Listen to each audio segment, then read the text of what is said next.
করতেছেন, কালকের রাত আপনার জন্য কত ভয়ঙ্কর হবে আপনি চিন্তাও করতে পারবেন। কৃষ্ণপুরের মানুষ শান্তি চায়। কৃষ্ণপুর দীর্ঘদিন প্রায় 20-25 বছর কৃষ্ণপুর অবহেলিত। এই অবহেলিত কৃষ্ণপুরকে আমরা উন্নত একটা মডেল ইউনিয়ন আমরা করব। আমাকে নিয়ে গেছিলেন ইলেকশনের আগে চরের ভিতরে মাটির রাস্তায়। আমি ইটের রাস্তা, যে কটা ইটের রাস্তা পাইছি, সর্বপ্রথম আমি কৃষ্ণপুরে সেই ইটের রাস্তার প্রজেক্ট জমা দিচ্ছি। ওটা কোন জায়গায় গেল? দড়ি কৃষ্ণপুর। হ্যাঁ, আমি যেখানে যাই একবার সেই জায়গা আমার মাথায় মনে থাকে, আমি এটা বলি না। যেমন আমি ইলেকশনের আগে আমার এই 4 কিলোমিটার 28 ওই রাস্তা আমি বলি নাই, এরকম আমি সবই মনে রাখি। আপনারা দোয়া করবেন। এই যত উন্নয়ন দেখেন, যত রাস্তাঘাট ব্রিজ কালভার্ট হয়, এটা নিক্সন চৌধুরীর উন্নয়ন না। আমি এক জায়গায় যাই, এমপি সাহেব আপনি ব্রিজ বানায় দিচ্ছেন, আপনি রাস্তা বানায় দিচ্ছেন, 4তলা ভবন বানায় দিচ্ছেন। একজন এমপির পক্ষে রাস্তা, ব্রিজ, কালভার্ট এগুলা বানায় দেওয়া সম্ভব না। উন্নয়ন যদি কেউ কৃতিত্ব কারো থাকে, সেটা বঙ্গবন্ধুর কন্যা জননেত্রী শেখ হাসিনা।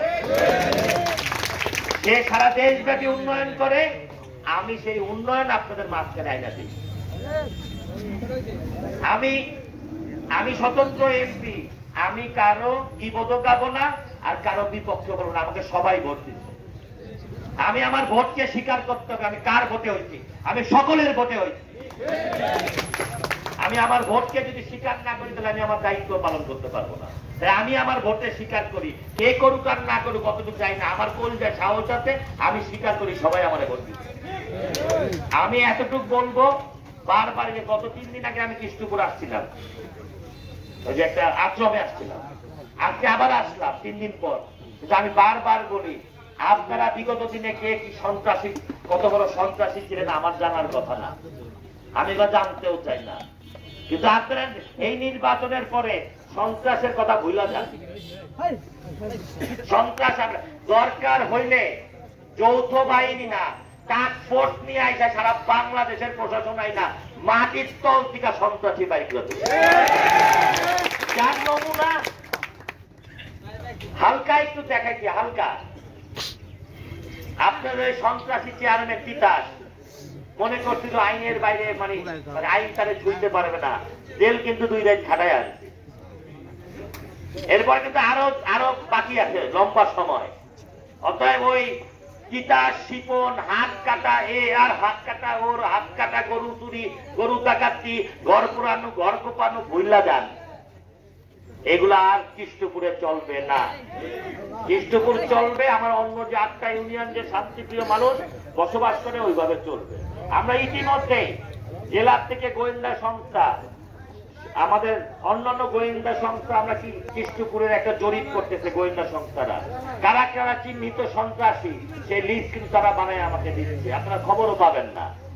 এবং আমাদের থানার থেকেও কিন্তু, জেলার থেকেও কিন্তু একটা লিস্ট হচ্ছে যে আসলে সন্ত্রাসী কারা, কারা চাঁদা নেয়, কারা কৃষ্ণপুর বাজারের মানুষের উপর অত্যাচার করে, কারা হিন্দুদের উপর অত্যাচার করে, কারা গরু ডাকাতি করে, কারা লুটপাট করে, কারা ঘর কোপায়। আমরা কিন্তু একটা লিস্ট ইতিমধ্যেই আমরা করতে পারতেছি গোয়েন্দা সংস্থা দিয়ে। এবং এই লিস্ট অনুযায়ী সে যত বড় নেতা হন আর যত বড় লোকই হন, এই লিস্ট অনুযায়ী আমরা কিন্তু করে নিয়ে যাবো। তখন আর গুন্ডামি থাকবে না। তাই আপনারা নিরীহ, ঠিক আছে, আপনারা শান্তিপ্রিয় বসবাস করবেন। আমার অর্জন আপনাদের উন্নয়ন করা, আমার কাজ আপনাদের আইন শৃঙ্খলা রক্ষা করা, আমার কাজ আপনাদের সেবা করা। ইনশাল্লাহ আমি 5 বছর যে কয়েকদিন আপনারা আমাদের বানাইছেন, ইনশাল্লাহ আমি আমার দায়িত্ব ইমানের সাথে পালন করে দেব। আর আপনাদের যে কোনো সমস্যায় আমরা আছি, উপজেলা পরিষদ আছে, থানা আছে, হ্যাঁ, আপনারা আসবেন। আমার বাড়ি আছে, আমি সপ্তাহে 4 দিন 3 দিন বাড়িতে থাকি, 1 সপ্তাহে 2 বার আসি, কোনো সমস্যা নাই। আপনারা আসবেন। যে ঢাকায় থাকে তাকে সংসদ ভবনের আমার অফিস আছে, সেখানে আসতে বলবেন। আমার আর হয়তো বা কিছুদিন লাগবে কৃষ্ণপুর চিনতে, তারপর আমি অনেক বড় ইউনিয়ন তো একটু সমস্যা হচ্ছে, চিনা চলবো। তাই আপনারা দোয়া করবেন বঙ্গবন্ধুর কন্যা জননেত্রী শেখ হাসিনার জন্য, দোয়া করবেন সেজন্য দীর্ঘজীবী হয়, সেজন্য বারবার বাংলাদেশের প্রধানমন্ত্রী হয়। আমরা যেন আপনাদের সেবাটা নিয়ে আসতে পারি, উন্নয়নটা নিয়ে আসতে পারি।